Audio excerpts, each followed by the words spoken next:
Balik kulungan ng isang lalaking ex-convict matapos itong maaresto ng PNP Highway Patrol Group dahil sa pagkakasangkot nito sa sunod-sunod na nakawan ng motorsiklo sa Negros Oriental. Ang ulat mula kay Patrolwoman Janine Kale Sorong. Matapos makatanggap ng mga reklamo tungkol sa mga nawawalang motorsiklo sa Dumaguete City, Negros Oriental, agad na nagsagawa ng follow-up operation ng mga tauhan ng Regional Highway Patrol Unit 7 sa lugar na kung saan nakarecover sila ng dalawang motorsiklo, isang Honda Wave at isang Honda Click, at agad naman itong dinala sa Provincial Highway Patrol Team, Negros Oriental para sa investigasyon at sasailalim ito sa macro-etching.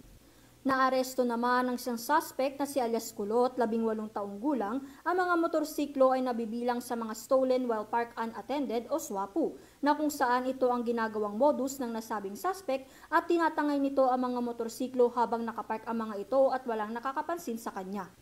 Ito naman ang pahayag ni Police Executive Master Sergeant Aurelio Loren Bodo tungkol sa pagkakaaresto sa nasabing suspect.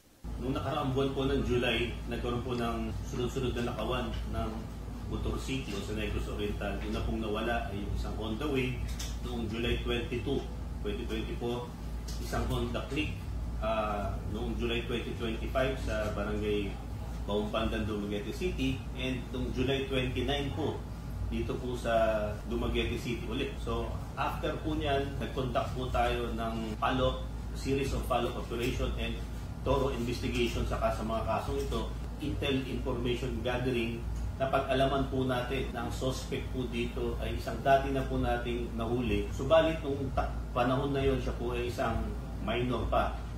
Prepare na po natin ngayon ang pagsasampa ng kaukulang reklamo for violation of RA 10883 before the Provincial and City Prosecutor's Office. Ang suspect ay pansamantalang nasa kustudiya ng Provincial Highway Patrol Team Custodial Facility habang inihahanda ang naangkop na kaso para rito. Paalala sa mga kababayan natin na maging alerto at huwag magpakampante sa seguridad ng ating mga sasakyan o motorsiklo. Mainam na masigurado nating meron itong protective security alarm na siyang magsisilbing proteksyon sa pagkakanakaw nito. Sa ating po mga kababayan, kami po inanawagan na sana po makipag-cooperate po kayo sa Highway Patrol Group na handang umalalay at tumulong sa inyo. Atin pong tandaan na sa bagong Pilipinas, ang gusto ng pulis, ligtas ka. At para sa iba pang balitang dala ng serbisyong HPG, tumutok lamang sa aming YouTube channel at Facebook page na Police News Network. Mula sa tanggapan ng kakampinyo sa kalsada at sa pamumuno ng aming butihing direktor na si Police Brigadier General J.R. Comigad. Ako ang inyong PNN correspondent, Patrolwoman Janine Kale M. Sorongon para sa Police News Network. Alagad ng batas, tagataguyod ng balitang pulis.